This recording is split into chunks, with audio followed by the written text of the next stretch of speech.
Me, night, edge, after dark. You're scaring the Straits. You're scaring the Straits. You're scaring the Straits. I am? Yes. Good Well, hello. Can't have any Gatorade? I'm afraid I left all my electrolytes with your daughter. Oh, I'm sure he Yes, I surely did. did. Hey, everybody, what's going on? It's Special Saturday edition! Woo! Let's go. Saturday Night Live. Yes, SATURDAY. Night. And it's like MEAD old school because it's just you and I, at least for now. Yeah, that's true. And we got two wild and crazy guys. Two wild and So- crazy guys. They need to get their birth control devices at the nearest national monument.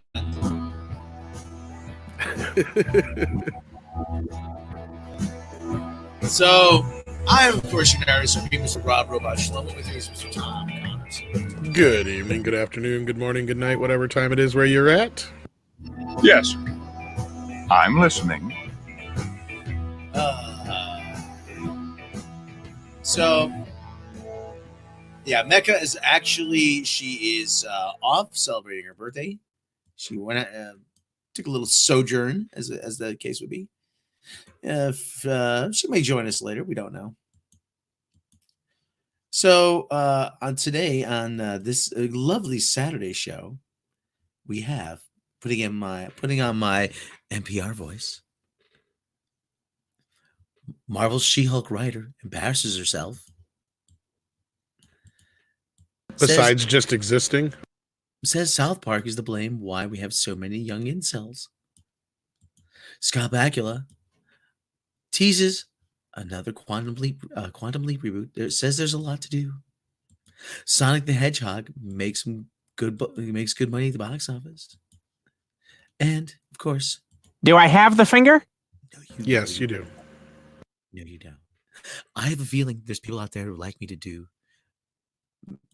the show in an NPR voice. ASMR voices. Yes, our NPR voices. How's it going out there? Our first story. Marvel Studios, She-Hulk writer Dana Schwartz. It seems impossible to overstate the cultural damage done by South Park. Oh, and before I forget, Kathleen Kennedy promises to ruin Indiana Jones. But we all knew that, didn't we?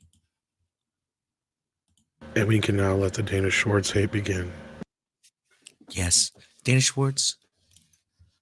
What is Sebastian Simons says, stick to the program. This is what people say. They said they can't stand me when I go to the soundboard and when I yell and scream. So I'm going to be doing the show in my NPR voice from now on. It's like more like ASMR. KSR. Hello. ASMR.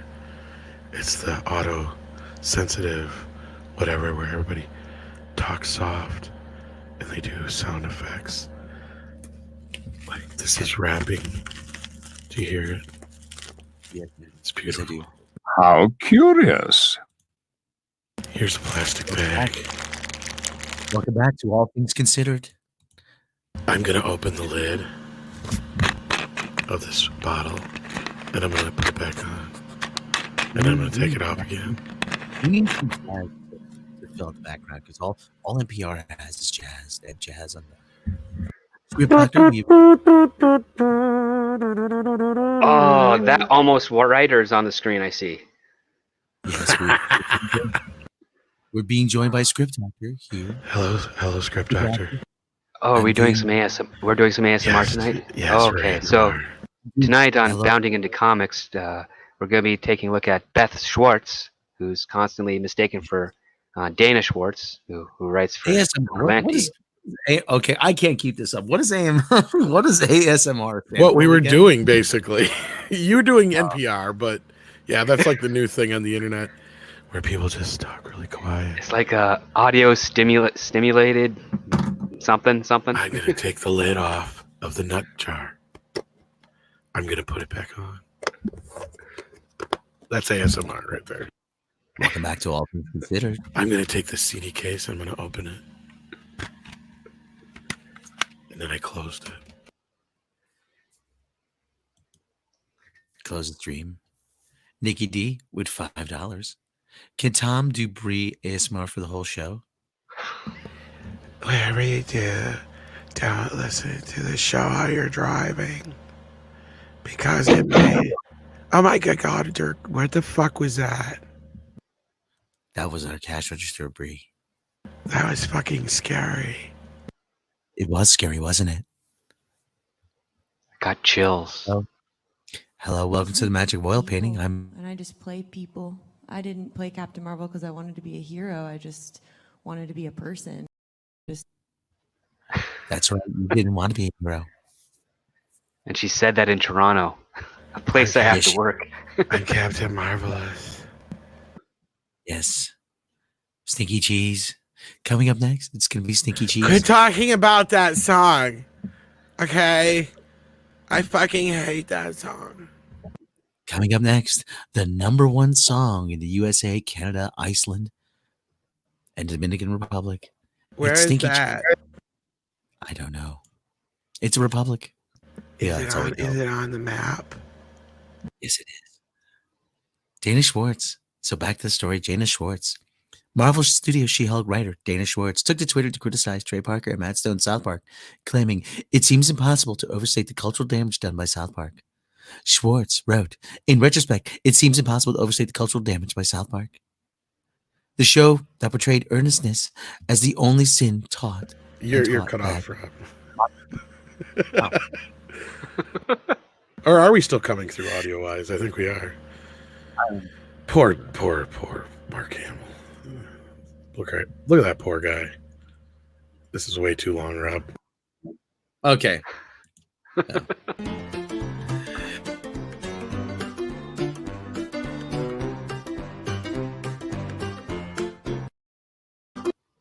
It's a titty moose. Schwartz wrote, in retrospect, it seems impossible to overstate the cultural damage done by South Park, the show that portrayed earnestness as the only sin and taught that mockery is the ultimate inoculation against all criticism. In subsequent tweets, Schwartz added, smugness is not the same as intelligence. Provocation isn't bravery. Can I There's a lot of inoculate irony her in that out? The lesser I of will two say- evils.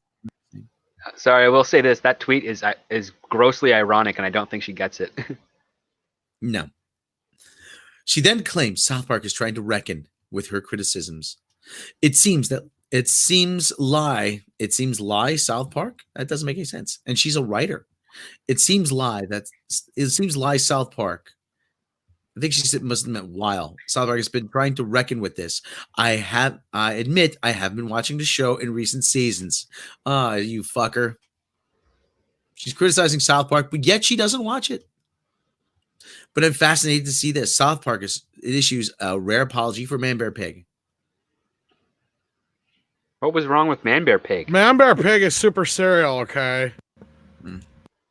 After criticizing the show, Schwartz revealed her main complaint was actually with fans of the show, specifically the boys who watched it. She wrote, to be clear, I don't blame the show itself as much as I do the generation of boys who internalized it into their personalities, which maybe isn't the show's fault. She elaborated writing, my point was that South Park seemed to teach that it was cooler to be reactionary and contrarian, and anyone who criticizes anything is offended. And that's the real problem. Wonder if that's the message these fans have saw. Calm down. Do you need to go dye your hair blue? Yes, where's my blue number 7 dye? It'll make her feel better. Well, she got ripped apart on Twitter. Look at you mocking people and who enjoying things. Don't be upset because you're a woman and therefore genetically unable to be funny. Wow. Deal with it, Kyle. Women are funny. You must have missed those South Parks where Cartman went like total SJW. Well, I saw the season where he had the girlfriend. That was brilliant. Oh, yeah. Deal with it. Girls are funny. Women are totally funny. Deal with it. Yeah, that was like the whole hitch of the season was like he was like lying the whole time because he didn't want anybody to find out he didn't like Ghostbusters 2016.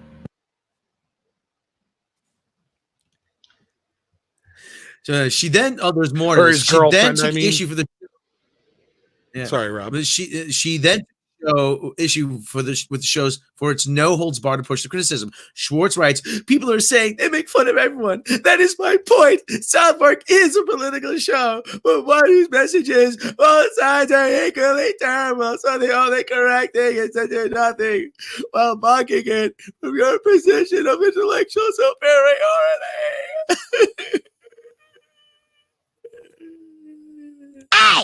Oh, look what you did. Brian Johnson came in.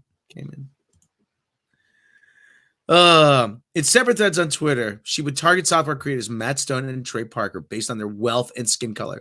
Matt and Trey are rich white guys, and they convince a generation of scared, vulnerable young men that irony will never hurt them. Oh, boo fucking who. Schwartz would continue to attack Parker and Stone, with her main point being their wealth. She wrote, "You're right. They mock anyone who cares about anything, and they present mockery as a worthwhile ideological position. While I see all these stages, perfect for two rich white guys." Oh, boo fucking who. She then takes issue with the fact that I've never wanted to hit a woman so much in my entire life. I said want to. I didn't say I was gonna. She then takes issue with the fact that South Park is a comedy instead of trying to fix the United States political system. Schwartz writes, "Nope, the two-part system is a mess, but instead South Park is instead of proposing real solutions or putting in the work to make things better, South Park decided to answer was making fun of anyone trying."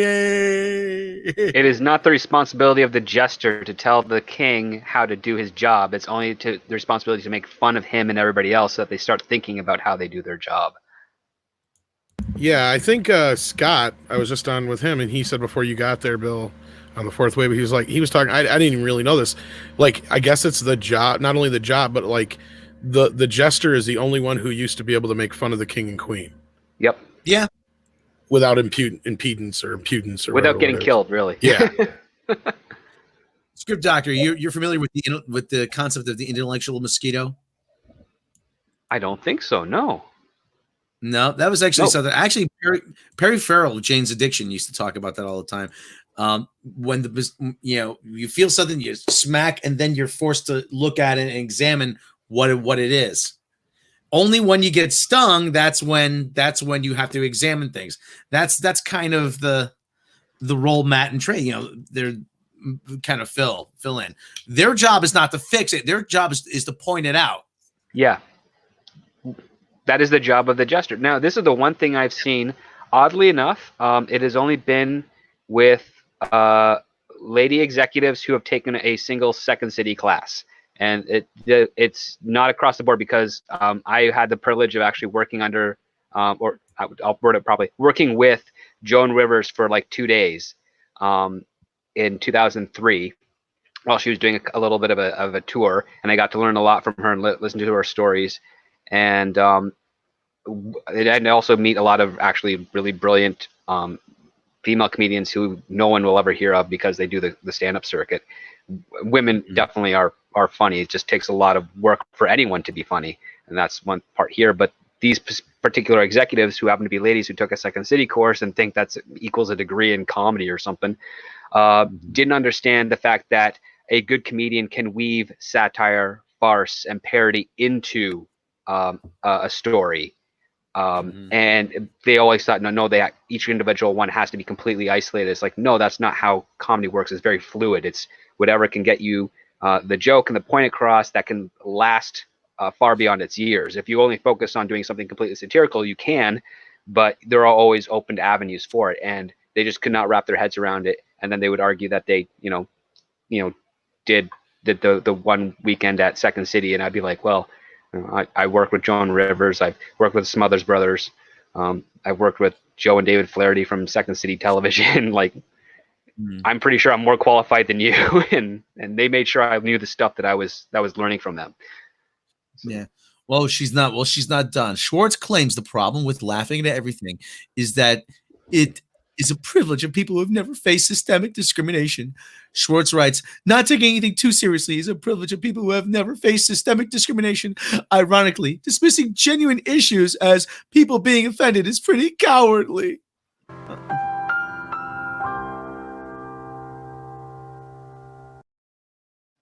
The more you know. Interestingly enough, I'm Schwartz having way did too much fun with that shit. Did they just add that to StreamYard? I just did that, yes. Okay. You want to see it again?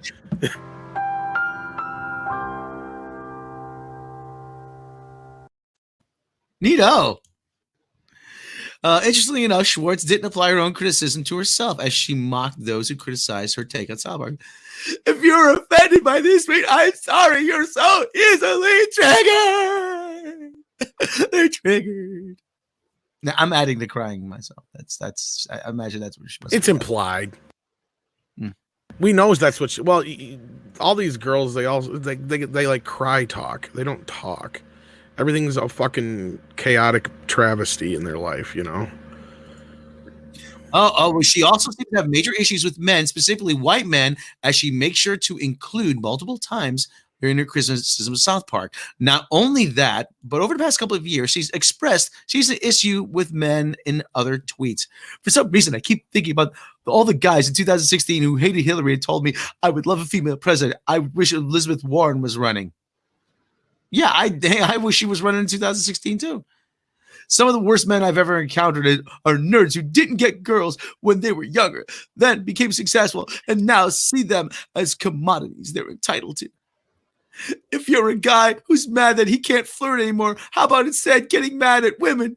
You get mad about men who abuse flirting to turn it into assault and rape. Oh my good God, Gertie.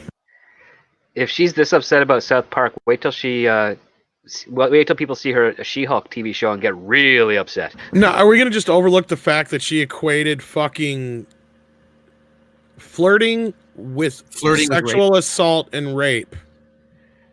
Oh God, I know it's. Never mind. She has a picture on her Instagram. Hold on, she has a picture on her Instagram that a real kind of flirty, kind of like a cheesecakey picture. On her, do I even want to somebody took her to task for that? But the whole point is that Rob can't find the picture. Yeah, well, yeah, but there was a picture on her Instagram, and the whole thing, you have such a problem with men, and then you put this picture up. Here it is. Well, obviously, you don't have too big a problem with men if you're putting this picture up, you know. Let me see. Tab. All right, guys. Yeah, going old school here.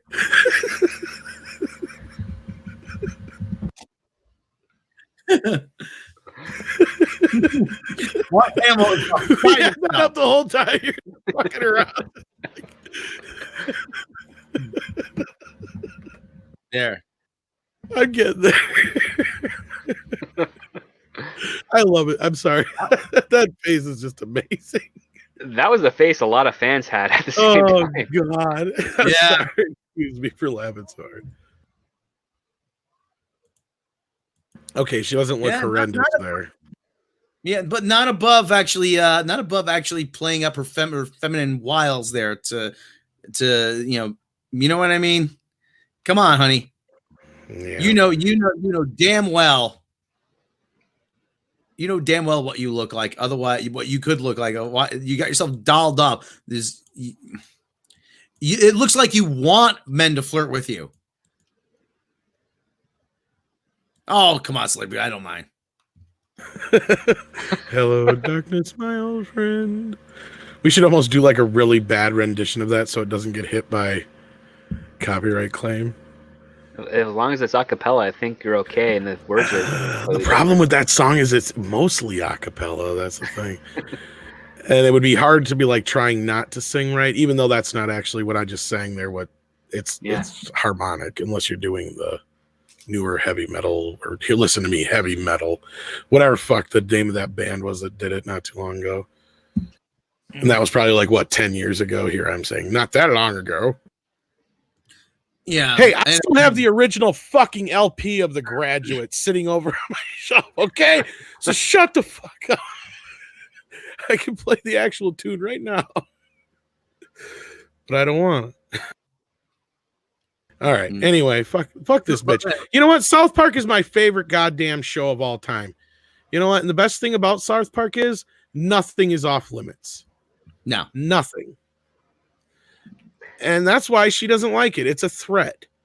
And she's just basically asking for them to go open season, not on her, but on anything and everything she believes in.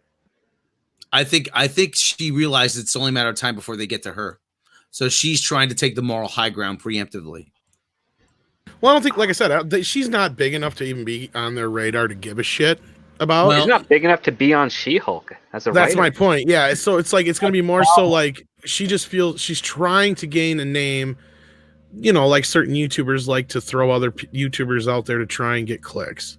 It's all about that, just to try and start some beef. She's trying to start beef with Matt and Trey is what she's doing. Well, Matt and Trey's not going to do anything other than have a really good South Park episode making fun of her.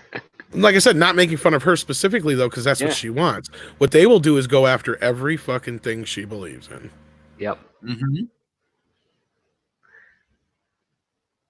And she told them how to do it right in her fucking statement, because she's like, this fucking shit already gone after.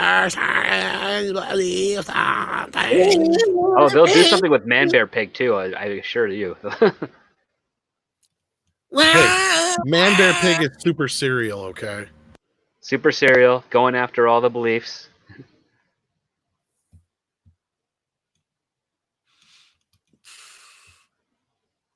I'm a writer for She-Hulk. I'm important. Look at me. Oh, man. That's exactly, yes, Ryan. Yes. Yes. Oh, I saw something. I was watching Literature Devil's new video.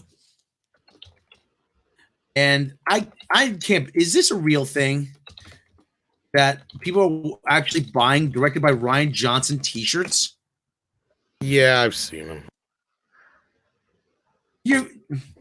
I have not seen it. I'm kind of happy. I don't know. Yeah, they exist. Oh, motherfucker. Yeah, okay. Hey, For Trent from Hey, Hey, Stig. what's up, Stig? From Trends Tees and from those kind of places, but no, you don't wear that. No. Stop trying to defend this movie. Stop trying to defend Ryan Johnson's movie. Is there anything left with this She-Hulk business of trying to take down South Park? No, I'm done. King of Page. Okay, you know what? To hell with her. South Park is amazing. It's the best show of all time. Fight me. The best thing about it is nothing is off limits. I don't even see why she's even trying to start this bullshit other than just to get attention. Yeah, probably just garner attention, a bit more of a name, and the preps for whenever her show will eventually debut. I love South Park too. I'm a little bit more of a favorite of the Venture Brothers, but South Park is definitely like right up there with them for me. No, I mean like it's of all shows, of any shows, period. Like it's my favorite show of all time, period. That's some good taste, though. That's what I'm saying. Like, I mean, yeah, like not just animated shows, not just comedy shows, but of all time. That's right. What the hell? That's right, Carmen. Damn right. What else we got to talk about here? All right, you know what? Let's get on to something that's actually might be good news. You like Quantum Leap, right? Love Quantum Leap.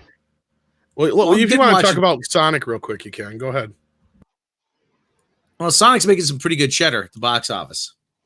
So thank you, Jeff. We just want to say thank you, Jeff Fowler, director Jeff Fowler, for making that delay.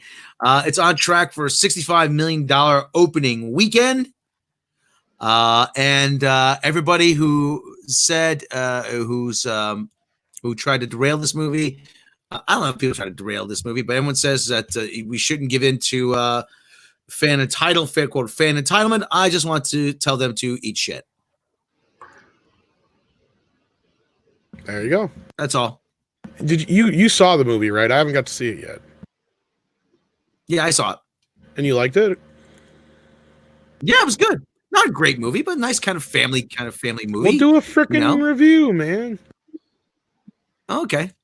Hello. Stig! Say it right. Stig! motherfucker. Okay. Hello there. That's better. There you go. All right. Stig, I are said you it 200 times already? That's right. I know. And you're going to say it 200,000 times more. Do you like Quantum Leap, Stig? Yes, I really liked that show. It was fun. I do too. I loved that show. Did you like it, guys? I'm sure you guys did, right? Quantum Leap. Great show. Well, it might be making a comeback, right, Rob? Yep. Quantum Leap star Scott Bakula doesn't know if he'll ever return as Sam Beckett in a potential revival of the classic series, but he's got an idea of what things would be like for the Leaper in a modern day setting.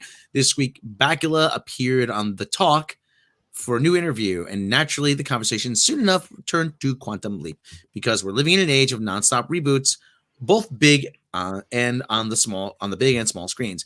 Bakula was directly asked if there would ever be a revival of Quantum Leap to bring the story forward to present day, but it was set in the future. Dumbasses. Yeah, but aren't we at the point in the show where that would be like we caught up with the show when he left where he was from in the first place? Because wasn't it like 2020 or something like that? I don't know. It's been a while since I've seen the show. I have it on Blu-ray, but I think the show took place in 1999, and and then it went ahead, so it would still need to be X amount of years time difference for when if they ever brought him back. So it wouldn't be 2020; it would be like 2040 or something. Well, wasn't that the whole 90-year-old thing? Man. He didn't get home in the last episode, right? Right? Or did he? Yeah, he didn't get home. His wife was still trying to bring him back. There was speculation that there's some unfilmed stuff that they did test footage with Dean Stockwell and his wife, who was restored, I guess, for an additional season. And I also think there was a rumor that Sam Beckett, when he did come back for that one brief part where he switched with Al, that he knocked up his wife and that they have a kid that's also was supposed to have grown up later on. And Black Phoenix says, yeah, if they do a revival, it should be about his daughter, Sam, looking for him. She's a scientist at Project Quantum Leap. Yeah, she's from the past part, but there's also a rumor of another kid, like she has a sibling from his actual wife. Lubella says with $5, thank you so much, by the way. You guys definitely help keep the lights on here. We appreciate the super chats. Can we get a cha-ching, Rob? All right. Quantum Leap had a final ending, and Sam never got home again. Yeah, that's what I was saying. Yeah, I guess if you go by that. But this was a show I don't think ever got its true chance to shine because it did get canceled after, 3 seasons, I think there is all there is? 3 or 4. 3, maybe a short 4th season, I think. Yeah. I mean, because it did have an abrupt ending. I do remember that. Like, it's like they knew it was ending, but like they still, I don't think they really got a chance to do what they wanted to with it. But now, isn't the guy who played, oh gosh, what's his face? Oh, they got 5 seasons, actually. Oh, is it 5 seasons? Wow. Yeah, I guess I'm just checking on IMDb. They were only 22 episodes, so that's only 22. Listen to you. Well, in the early 90s, that's still a little shy. I know I don't think that's a full season. Yeah, I was gonna say because I think it was a little premature when it ended, but I guess it did go 5 seasons. But wasn't that first season only like 8 episodes though? That's why I think that first season. Yeah, I think the first season was. First season was like 8 or 9 episodes. Yeah, that one I think had Terry Hatcher in it as his would-be wife. I think you're right. Yeah. And with $2, Matt G says, "What, Rob?" Says canonize Archer in this revival. LOL. Took a detour. So would he play both phrasing. parts then? Would he play both parts then? I guess. I like Scott anyway, Bakula. okay. I hope this is true. Yeah, keep going. Okay, well, there doesn't seem to be any plans currently for Quantum Leap to be revived. There's still room for speculation as to what the series would look like today. Television has changed drastically in the years since the cult classic show went off the air, and there's a case to be made out there about the real world changing even more dramatically in recent years. It's true that there are many real life issues afflicting the world today, which could be really beneficial to Sam Beckett leaping in to make things right. As Bakula explains, the doctor would really have his hands full this time around. Well, there are so many things going on right now that need to be put right and that are currently going wrong that he would be very, very busy. Lots to do. Initially debuting in 1989, Quantum Leap ran So for yeah, 5 this isn't seasons. anything solid. This is a bit of a tease. But you know what? Guys like us talking about this might make something like this happen. If they see that there's an interest in it, you never know, right? Right, Script Doctor? I mean, that's usually kind of how Absolutely. sometimes these things work. If there's enough word of mouth to it where it's kind of trumping the conversation, yeah, people will get involved. And if they were able to get any of the original production staff, like the writing team stuff, creative team back for it, just to keep the narrative flow good, and also hold on to the universality of the show, because even though he's going into various periods of his life in time, or at least the time frame of his life, it's still addressing with some really great issues that you can watch any point at all. Like, it's got great rewatchability. I guess be careful what you wish for, because shows that have been brought back lately have been trash, right? Some. So Yeah. I think Will and Grace is pretty popular among their fans. I mean, I didn't mind the Roseanne revival. Then you have like Cobra Kai is a little bit different story, but that was done really well. Cobra Kai was excellent. I didn't get to see the Murphy Brown revival, so I don't know how it wasn't quite Murphy Brown. I was going to say I heard bad things about it, so I stayed away. Same thing with the Like Twin Murphy Peaks Brown revival. was Murphy Brown, but the stuff around it was not Murphy Brown. Well, and I also stayed away from the Twin Peaks revival too because I heard bad things. So I liked it. Did you? Yeah. The X-Files, yeah, some people did say good things about the X-Files. So you never know. I mean, with the right people involved, I think you could do this justice, I think. I don't know. What do you think, Stieg? Yeah, certainly with the right people. But that's the key words, isn't it? You need the right people. You don't Right. You don't want people who just use this as a platform to spout their politics. Yeah, this show kind of reminds me of that one. I can't remember what the hell it was called, but there was this really short-lived show that was a really high-concept show. I remember that. Like he always got the newspaper from the next day or whatever. So it was a very similar concept to this. Yeah, or it was like Headlines or something like that was the name of the show. I can't remember it. Tomorrow's News, maybe something like that. I can't remember. I can't even remember what the hell it was called, but yeah, it was similar to this show. But the thing with Early Edition, thank you, Early Captain Edition, Robert. yes, yes, that was it. And that was 4 years. And Black Phoenix also got it in there. Yeah, that was a great show. But it didn't last too long, I think. But gosh, I think what happened with the reason why I don't remember Quantum Leap so much is I think they kept moving it around a lot too. Like they'd move it from one night to another and shit like that. I don't know if you remember, Rob. Barely. I really didn't watch it a whole lot. I mean, the concept is really cool. I mean, there's not a lot of concepts that were like Quantum Leap that I recall, at least when it came out. And it was, it's something that I think could definitely be revisited. So, yeah. Yeah. Hopefully. There's also a whole bunch of fan films out there for Quantum Leap. Is there? So, I did not know that. Well, there you go. There's a community for it. If you guys want to see it, start hashtagging, start talking about it. There you go. Speaking of, keep it unwoke in the hashtag, if you will. Yeah, keep it unwoke. Speaking of revivals and whatnots and hashtags and things that are popular, I apologize, Rob, for putting out there in the universe that Billie Eilish would be a possibility to do a Bond theme. I didn't actually think they'd do it. They did it. They did it. It's not utterly horrible, but it's nothing to write home about. It's very generic, in my opinion. I know you didn't think so much of it either, Rob, but what did you, since you're the resident Bond fan anyway? Well, in the words of that great philosopher, Mr. Horse from Ren and Stimpy, no, sir, didn't like it. I never even heard of the artist. You never heard of Billie Eilish? Well, I'm not surprised for you, Stieg, because she's kind of became like a big thing over here, and she's kind of more of a self-made kind of artist. Is Kind she of like British? Justin Bieber.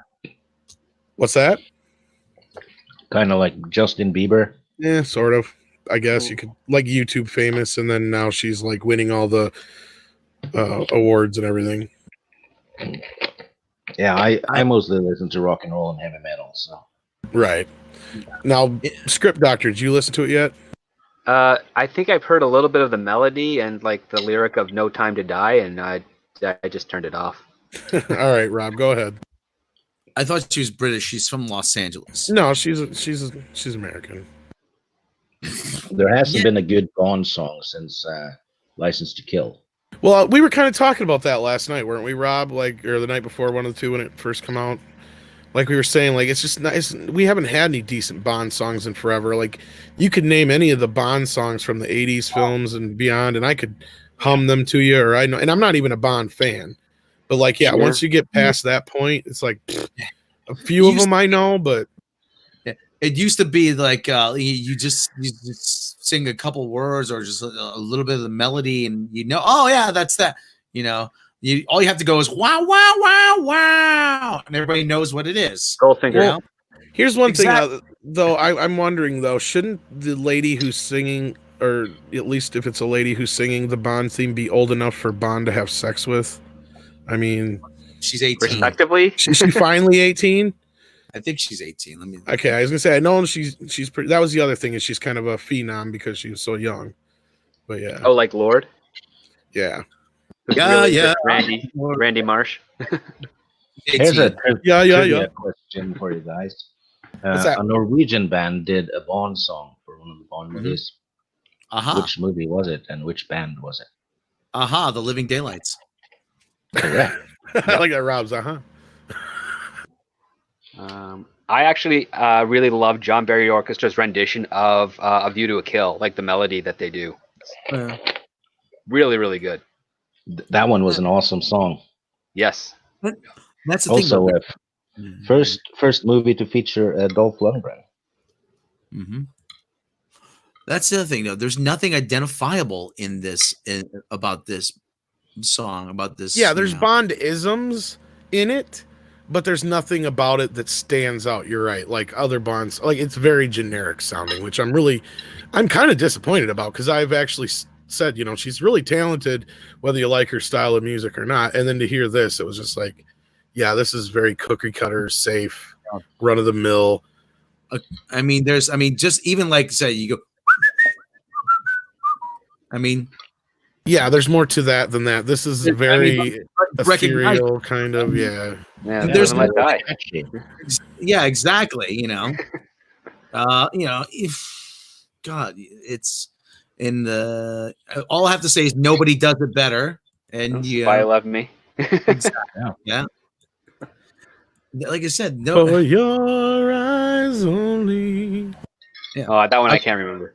Only for you. I won $5 on a bar bet. Sheena Easton. Yeah, see, He-Man knows. The guy said there was Olivia Newton-John. I said, nope, Sheena Easton.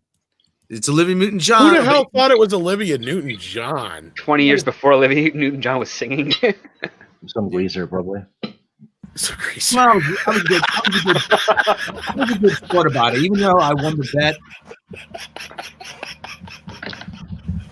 I was a good sport about it, even though I won the bet. I bought him a beer with him. Oh, I get that. That was funny.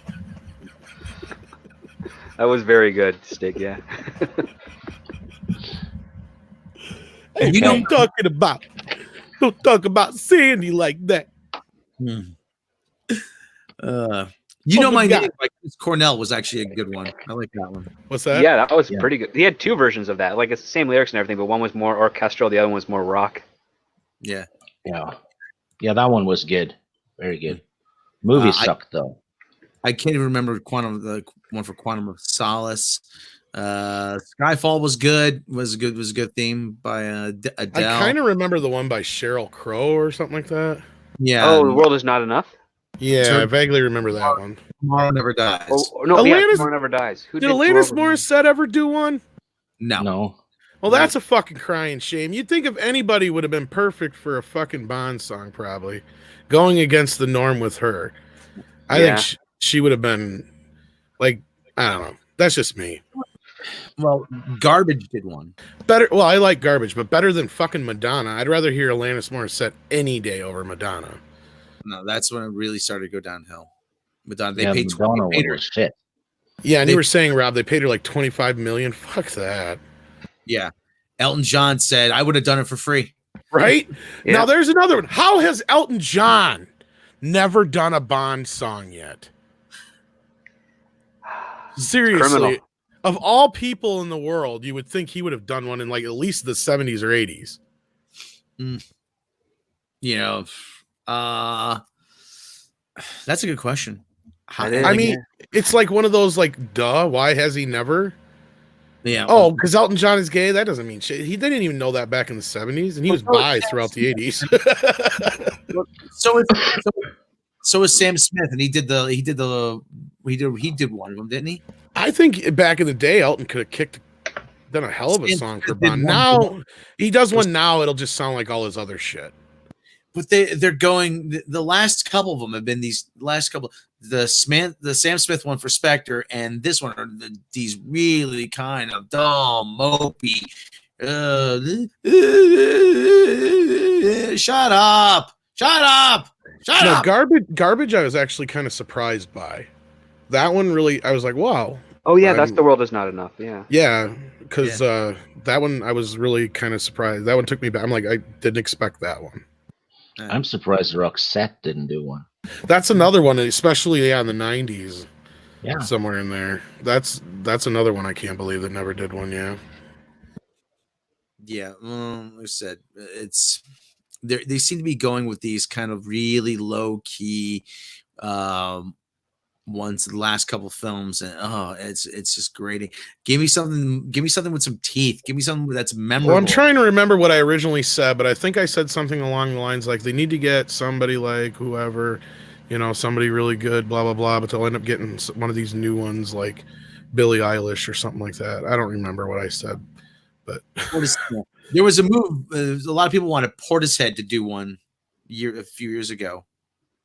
Like I was never that familiar with Portishead. hey, at least it's not Beyonce. Oh yeah. Yeah. Or Rihanna. Or Rihanna. I was just gonna say that. Yeah, Rihanna or one of those. Well, yeah. Depending who would write it for her, Rihanna might not be that bad. Yeah, but yes, but I can't fucking stand Beyonce.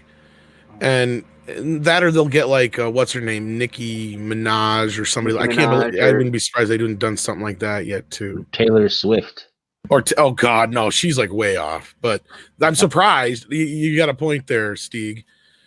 That would be like now. At least Billie Eilish I can understand, but I would have figured Billie Eilish 5 years from now, not now. You know what I mean?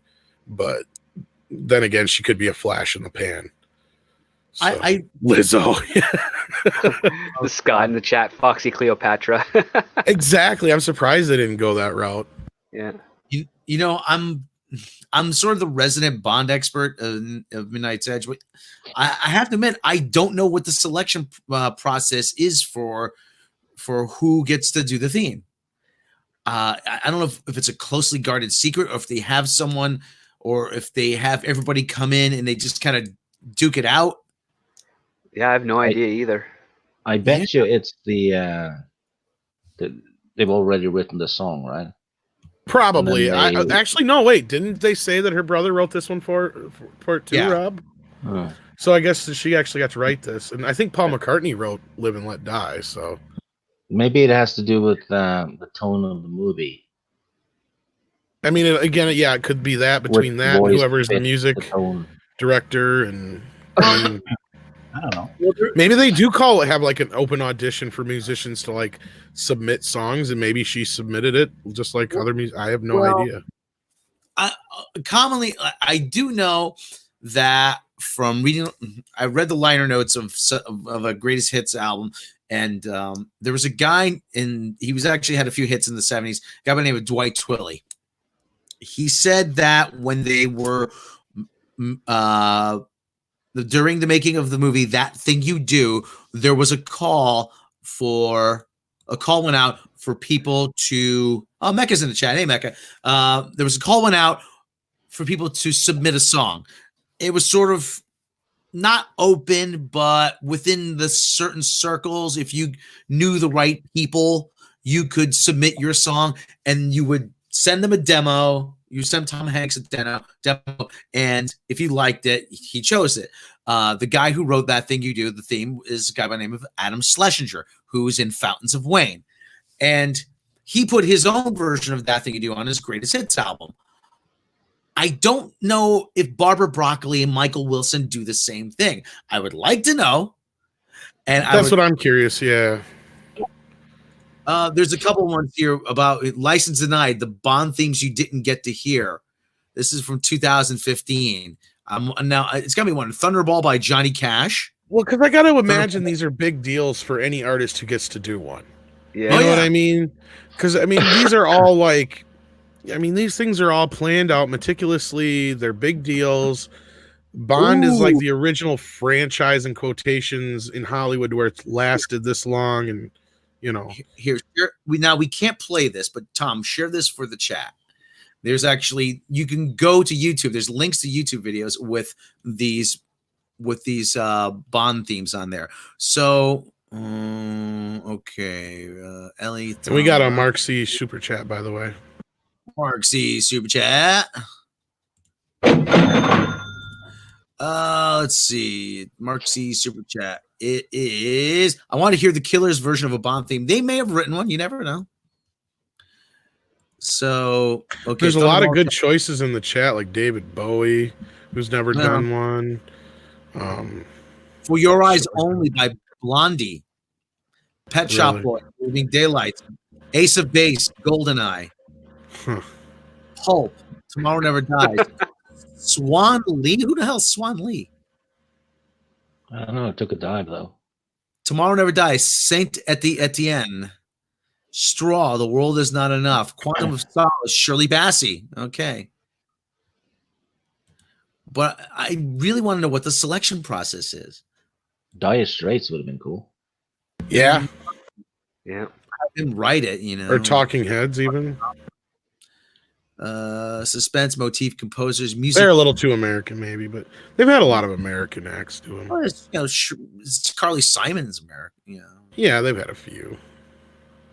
Yeah, but I'll look more into it and I'll get back to it because it's an interesting. It's interesting to know how they choose it.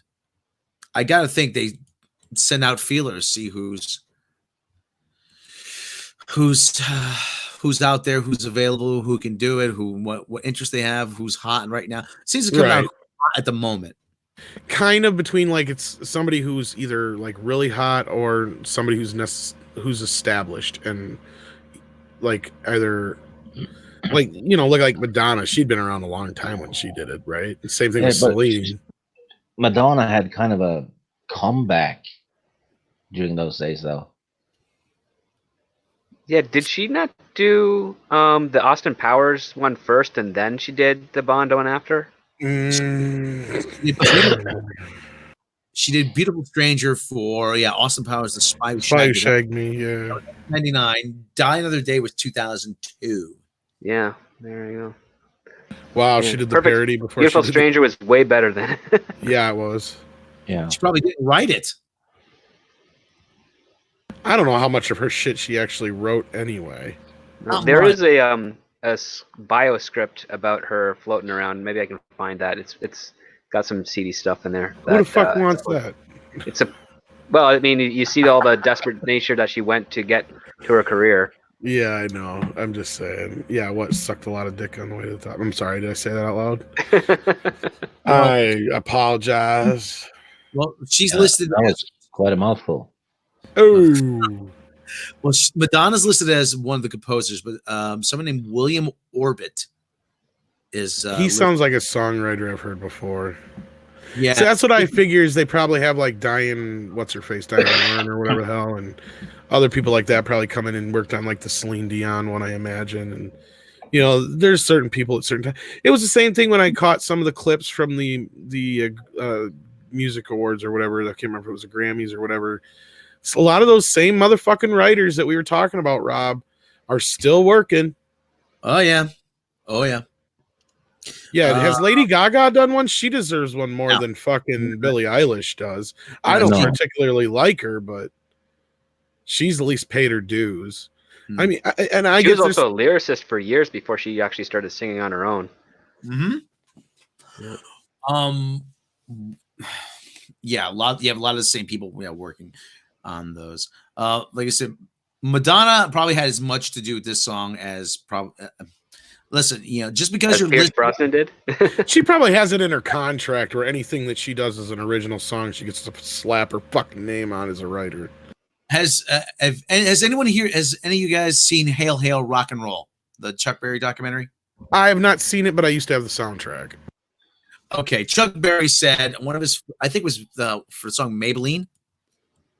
Oh, Maybelline, why can't you be true? He said there's 3 writers listed on it. One was Chuck Berry, one was Alan Freed, and one was a guy named Russ Fredo. He says, I know who Alan Freed was. Alan Freed's a disc jockey. Yeah. In Cleveland. I had no idea who Russ Fredo is. Russ Fredo ran a paper company. It says he was contractually stipulated to have all 3 of those names on there. It was a payola. It was part of the whole payola thing. Right. Alan Freed was big into that. Yeah. Yeah. So just because Elvis was listed on like That's All Right Mama doesn't mean he actually wrote it. I think the only song Elvis ever wrote, from my knowledge, unless he had a couple more, was Love Me Tender. And I'm wondering if he even wrote that. I think he bought it from somebody. But Colonel Tom Parker used to stipulate that every song that released, Elvis gets a writing credit, no matter what. Yeah, I'm surprised Fiona Apple never did one. And then what's her face, who ended up dying of heroin? Amy Winehouse. Yeah, Amy Winehouse. I'm surprised she had never done. Oh, Amy Winehouse and the Tony Bennett album was great. There we go, an Eminem Bond theme. Yeah.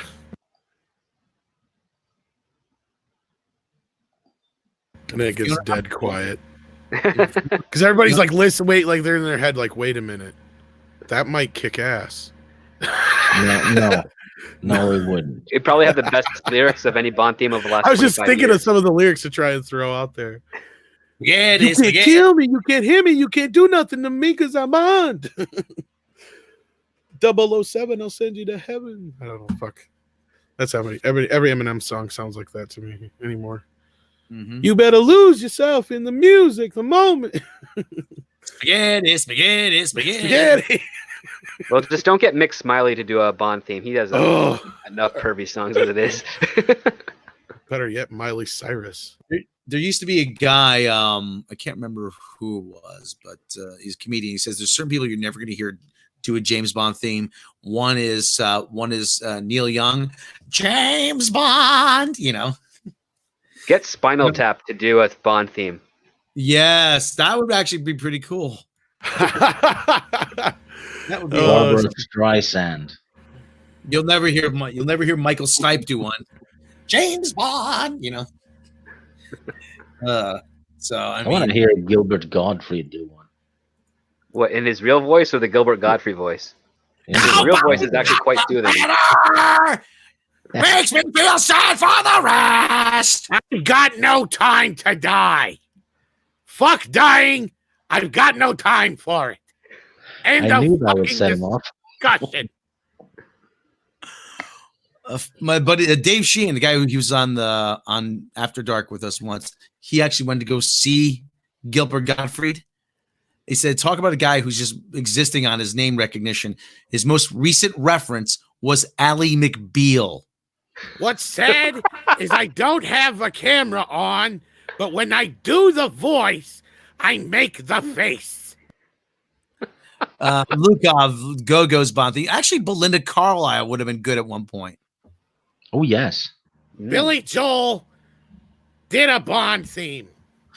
You see, it's supposed to have it's supposed to have a sultry kind of chanteuse quality to it, What about the singer from Bangles? Susanna Hoffs, yeah. Yeah. Yeah, she's Pat actually married. Benatar. Or even better, Lita Ford. Yeah, she's actually Suzanne Hoff. She's actually married to Jay Roach, director of Austin Kiss Me Power. Deadly almost sounds like it could be a Bond song. Yeah, Yeah. and she's good at ballads and stuff. Mm-hmm. I was heading for a joke, but it fell apart. Yeah. So Gilbert's Well, anyway, I'm tired of the story. We got anything else? gone. No, I think that's about it. We need to wrap this up and call it a Saturday night. I'm heading over to Yellow Flash's stream. All right. So if you guys want to follow us over there, otherwise I have no idea what's going on. Stream hopping. So, all right, Stig, good of you to join us for when for the time you spent with us. Script Doc, Stig, tell them where you can find you. Oh, tiny channel with almost nothing on it. You can binge it while sitting on the toilet. Very Hey, user friendly. If you don't binge videos on the toilet, then it's just time you're not getting back. Yeah. I just post nonsense videos and stupid stuff on my channel. Just We like nonsense. goofing around. Mm-hmm. Thank you very much. Script Doctor, tell them where you can find you. You can find me on Twitter at ScriptDoctorPhD or on YouTube at ScriptDoctor. I just dropped my Star Trek Picard 3 review. Currently working on episode 4. Hopefully I'll get that out before episode 5 drops. That'd be nice. And you can find me on streams around YouTube. Mm-hmm. Tom, you know where we can find us, right? Taco Bell, baby. Taco Bell. Making a run for the boy. I've been dying for some popcorn. I don't know why. Well, we've I done think I'll go 3 make movies some. together, so there's a lot of people to hate in 3 movies. That's not the one I thought it was. I need a lightsaber one, Rob. That's a lightsaber. Yeah, I thought she was gonna say I want a lightsaber. Send me the wrong fucking one, Rob. God damn it. Yes. We need some audio to overdub on that. Hello, darkness, my old friend. Or Johnny Cash's cover of Nine Inch Nails Hurt. Come this. Yeah. Yes, that's. I hurt myself today. Poor Mark Hamill. Oh yeah, Mecca has that one. I need a lightsaber. Yes. You want to sleep angry? Yeah. He looks like someone farted and he knows it's Ryan Johnson. He looks like, am I in the right place here? What the fuck did I just see? I've seen women with that face coming out of a horror movie. This stupid, round-headed motherfucker. Begun. The streaming war has. I don't know. Yoda just felt right there. Okay. This is why he looks like.